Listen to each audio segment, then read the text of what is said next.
Welcome to the Banker Lamp. Please enjoy the video. You start by confirming essentials. Router and modem are powered and your ISP account details are accessible. This prevents mid-setup stops. Once done, open Start, choose Settings, then Network and Internet so Windows shows current adapters. Make sure airplane mode is off and the physical Ethernet is plugged in if using wired broadband. If you plan Wi-Fi, click Wi-Fi and view available networks. This first step gets Windows ready to accept your new broadband configuration and avoids common false starts. Now you perform the core configuration. If wired, open Ethernet details and verify IP4 is set to obtain an IP automatically unless your ISP gave a static address. Enter static values only if provided.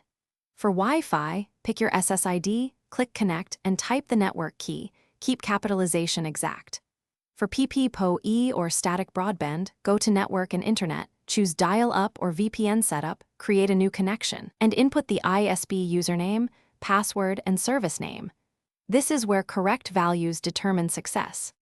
Complete the process by testing connectivity. Open a browser and load a stable site, then run the built-in network troubleshooter from Settings status if anything fails.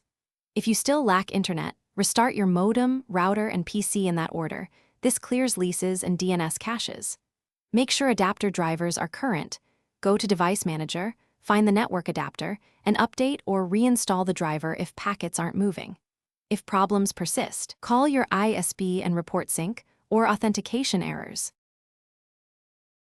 Thanks for watching. If this was helpful, leave a like and consider subscribing. See you next time.